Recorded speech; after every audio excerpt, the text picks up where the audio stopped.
Hello, thank you for joining me on I Am Maggie. And what we are doing here on this channel, we are doing The Magic of Everyday Life by Maria Szepes.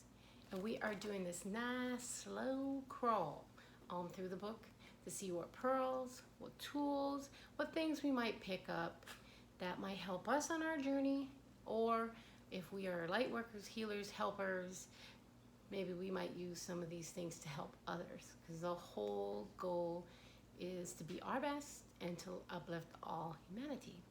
So I thank you for being here, because I love spending this time with you. When you do get a chance, please hit like and subscribe and leave your positive comments. Just let me know if you're picking down what I'm laying, if you're picking up what I'm laying down, how this is affecting you, what positive things that you're working for, and how you're beginning to see the magic of everyday life within yourself and around you. So we are going to be hitting up chapter 19. So we started chapter 19. We're going to keep moving on through it. Okay, ready? Okay. Okay, this usually intense subsidiary. Okay, so what we're talking about is overcoming awkwardness. Okay, so that's what chapter 19 is about. That wasn't awkward at all. We all have awkwardness, and it's okay. We're gonna move through everything.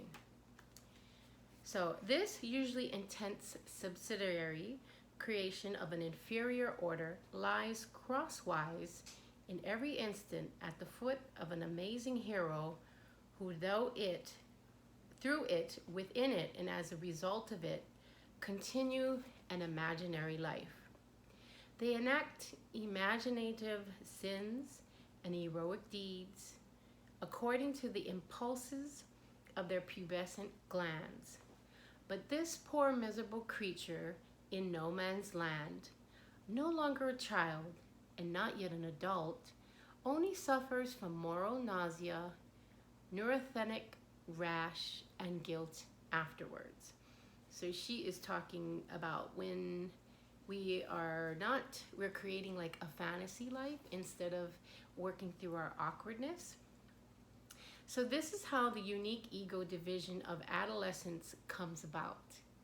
In the midst of the libido, uninhibited burst of rowdy imagination, immature body, and sensitive soul. So many of us, if we're really honest and we start to look at some of the lower selves of ourselves, we realize those are the parts of ourselves that are not acting as adult, that haven't fully grown up.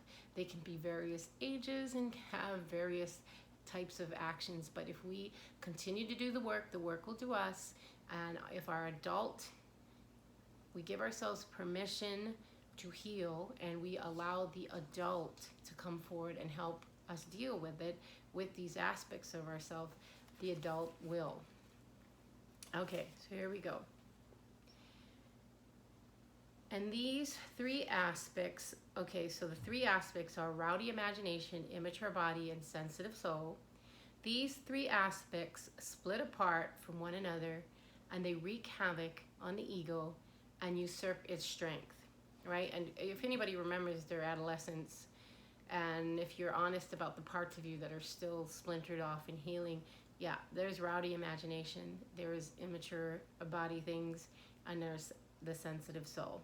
And a lot of times it's difficult to find a way back once you took that detour. Okay, they confuse it, chase it into ill-timed symbolic actions, force it behind dams of guilt and compensation. How many people are hiding things behind dams of guilt? Maybe even that guilt isn't even appropriate, but somebody decided to put that program in your mind to control you. You know, it's very important that when we do things wrong, we can acknowledge them and ask forgiveness and then move on. Be very careful of situations and people where that's not possible. Like there might be preaching, you know, godly attributes, but there's actually no way ever to leave the old man behind. And then at the same time, if we do know that we've done something wrong, it's important to take responsibility, to acknowledge it and move forward. But if you're dealing with like people who their objective is to keep you in a box, They're not going to allow that. And part of our process is removing ourselves from those people and those situations. Okay. They confuse it, chase it into ill-timed symbolic actions, and they force it behind dams of guilt and compensation. But mainly, this is the basic diagnosis of awkwardness. Bars them from every objective recognition of themselves. Did you hear that? So the basic diagnosis of awkwardness is it bars them from every objective recognition of themselves. Now that's one of the things, if you were working, a lot of people are looking at narcissistic behavior, they're looking at, psychopathic, sociopathic, and then they're also looking on the opposite end of codependence, and they're looking at both.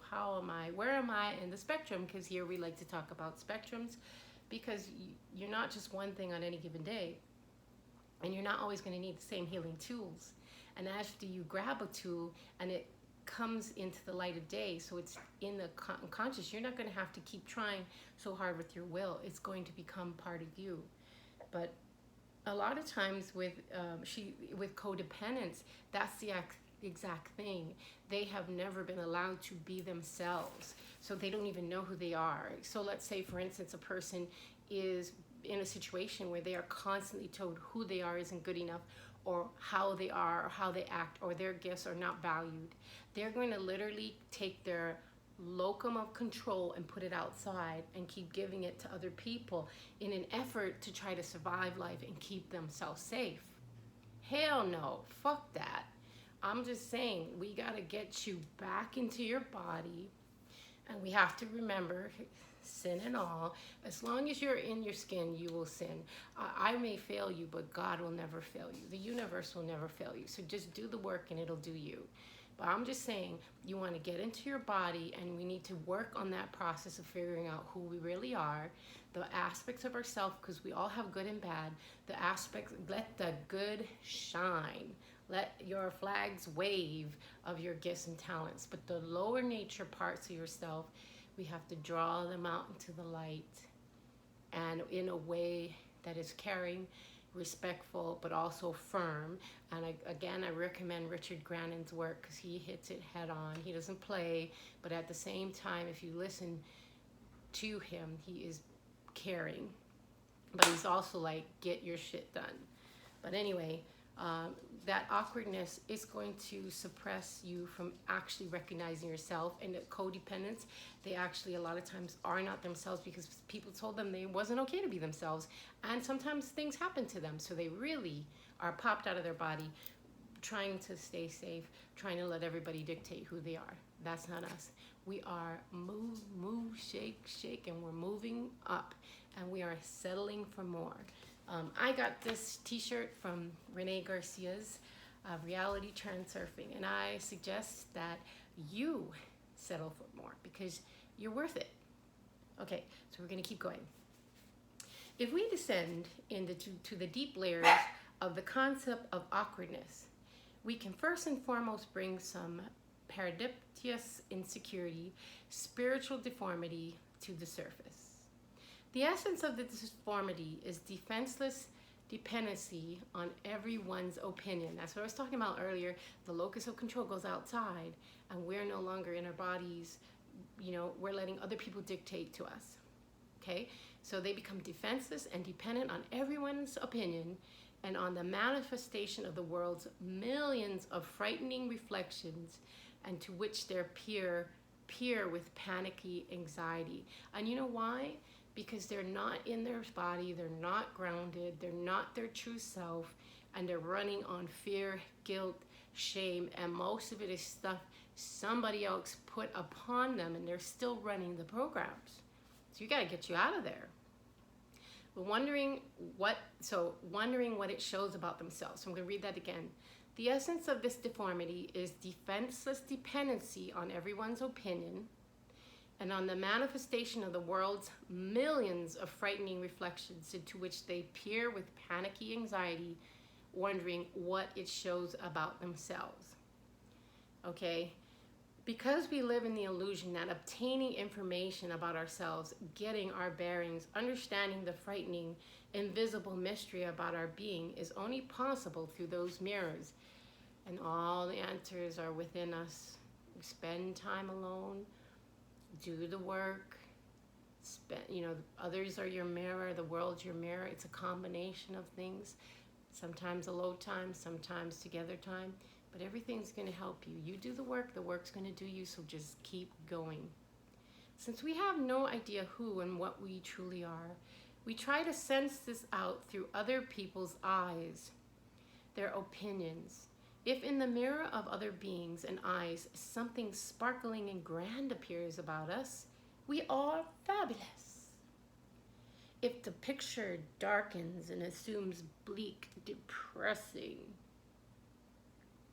outlines, we obediently take on this form and sulk amongst the enchantments in tortured awkwardness in the grand hall of mirrors. Did you catch that? So if the person's basically, oh, you're fabulous, you're great, you're gonna be like, yeah. The same person comes back and says, you're dark, you're depressing, you're bleak, I don't like you, whatever. You're gonna get lost in the enchantment of that torture in the grand hall of mirrors. And right now especially, we have just seen in the last years through social media, through COVID, through the vast and we're talking about wealthy and poor alike, just suicides, massive levels of insomnia, anxiety, all these things. You're not alone. We all have to work on these things together. If you got it down, help someone.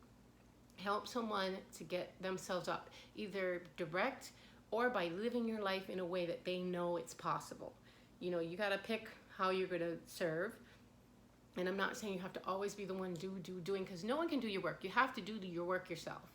But the bottom line is that we are here in a field, and everybody needs a hand up sometimes. Okay, because the awkward person is in reality a consciously mannered, struggling schizophrenic adolescent, wandering around as the only living being in a palace of ghosts with distorted mirrors, amidst phantom shadows, lights, frightening noises, and disembodied dangers. They encounter themselves in every mirror, and each mirror shows a different distortion. So this is why it's very important. Our childhoods are very important, because those adults around us, parents, if you have older brothers and sisters, if you're in the church, if you're in the school, if you're in sports, they start to program you and kind of tell you who and what you are. And if those things aren't positive or good and healthy, it runs tracks in your brain that can ultimately be the things that freeze you, make you fawn, make you, fight or flight. We don't want to be doing these things. We want to get in our body and walk through with confidence, giving the gift that we are. And so this is just showing what happens when that person takes on these types of maladapted ideas, and how it just breaks the psyche, almost makes one schizophrenic. And as we also know, there's a whole bunch of other labels to go with that: the insomnia, the anxiety, the depression, etc., etc. So that's why we are doing this book, and each day that we do it, we're picking up a different pearl, a different tool. So I would love to hear in the comments, what are you doing in your life to step up, to have more? What are you doing in your life to overcome awkwardness? Did any of these tools kind of strike a chord with you and help you? I'd love to hear. And when you do get a chance, please hit subscribe and like, and leave your positive comments, because I love getting your feedback.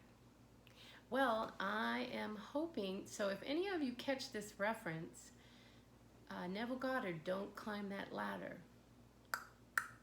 Don't climb that ladder. It's an exercise. Look it up. It's really fun. But anyway, when you do get a chance, please hit subscribe and like, and I look forward to seeing you tomorrow. And remember, peace in, peace out.